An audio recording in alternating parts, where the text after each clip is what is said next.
It's a saying as old as time itself. Never hire a hooker on Craigslist and never, ever pay in advance.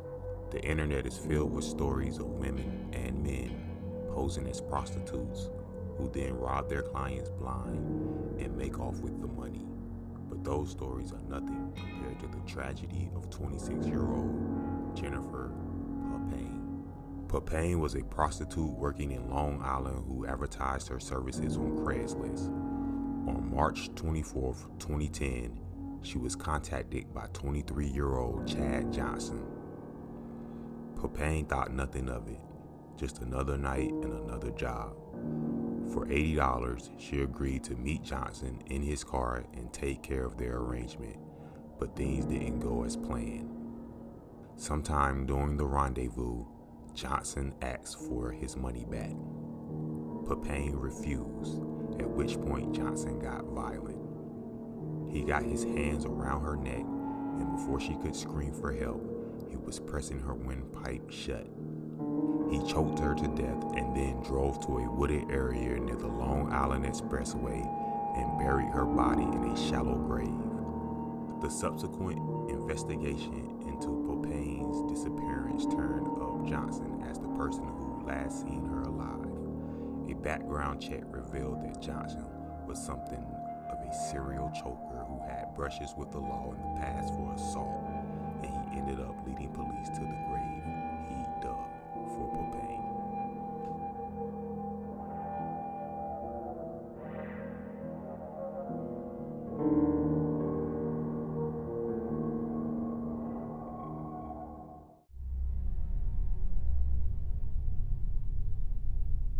To Scott Davis, the ad seemed too good to be true. A steady $300 a week and a place to live, all for watching a secluded farm in southeastern Ohio. The job of a lifetime. Davis, 48, had recently broken up with his girlfriend and was looking for a new start in life when he saw the ad on Craigslist in 2011. The ad mentioned that over 100 applicants had responded to the job posting, so Davis could barely contain his excitement when he got a call telling him that he was one of the job finalists. All he had to do now was meet the employer and check out the farm. After a final interview in a local restaurant, Davis climbed into the back of a white Buick, while his new employer, a heavyset man named Jack, squeezed into the front seat. A burly teenager whom Jack introduced as his nephew was behind the wheel. As they drove, the road took them farther and farther away from civilization. Soon they were surrounded by dense woodland, and not long after, the Buick creaked to a stop on a secluded stretch of the dirt road. Jack told Davis that they left some equipment just down the hill, so Davis hopped out to help them carry it up to the car. That's what he was there for. Jack led the way, but they somehow got turned around in the thick underbrush, and Davis found himself walking with Jack and the young man right behind him. Davis heard the click of a gun hammer. As he spun toward the sound, a bullet shattered his elbow. He stumbled into the woods. Behind him, Jack cursed and fired round after round at his back. They all missed, and Davis spent the next hours creeping through the woods like a hunted animal, blood soaking his right side, never sure if Jack or his silent accomplice would be around the next bend. Long after sunset, Davis finally found his way to a rural house where he pleaded with the owners to call the police. Over the next few days, the horrifying reality of the situation came to light. Jack was actually a man named Richard Beasley, who used his Craigslist ad to lure men into the woods to kill them. His nephew was 16-year-old Brogan Rafferty. Together, the two had already killed 3 men and buried their bodies in shallow graves in the woods. In 2013, Beasley was sentenced to death. Brogan Rafferty was sentenced to life in prison.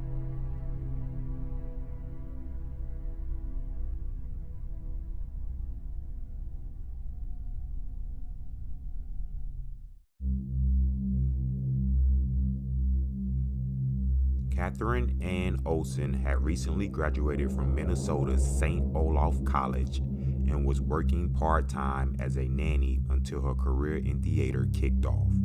She was 24. Michael John Anderson liked to play paintball and wondered what it would feel like to kill a person.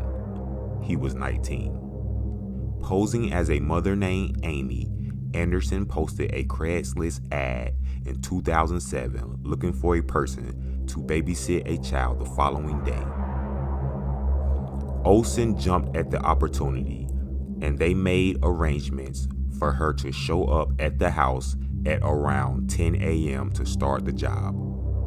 According to some comments made by Olson to her roommate, she had a weird feeling about the job, but she decided to go through with it anyway.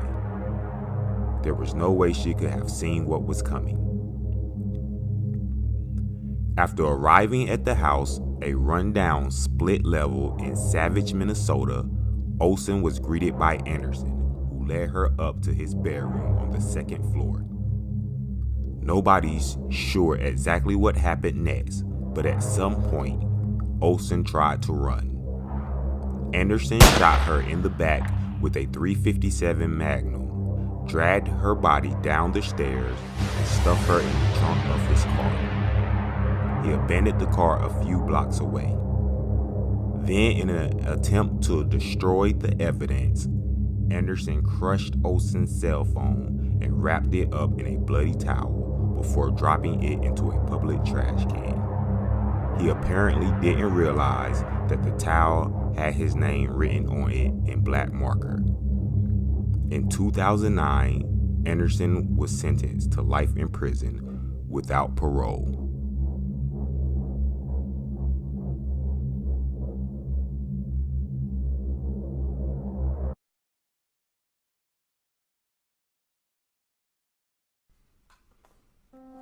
On March 18th, 2015, Michelle Wilkins was glowing with joy as she made the short trip across town to the house of Donnell Lane. She was 34 weeks pregnant with a little girl. The baby was healthy, and she'd just found a cheap bundle of maternity clothes on Craigslist, just what she needed to cover the ever-growing baby bump. All she had to do was pick them up. When she reached Lane's house, Lane led her inside where the two women talked for about an hour. Then, Wilkins followed Lane into the basement for the clothes, and the pleasant afternoon turned into a horror film. Without warning, Donnell Lane smashed a lava lamp over Wilkins' head and shoved her onto a bed, then used a shard of glass from the broken lamp to cut Wilkins' neck. Her hands went to Wilkins' throat, but there was already too much blood to get a good grip, so she pressed a pillow over Wilkins' face. Losing consciousness and terrified for both her life and the life she carried inside her, Wilkins tried one final, desperate plea for compassion. "I love you," she gasped. Lane grabbed a kitchen knife and replied, "If you love me, you'll let me do this."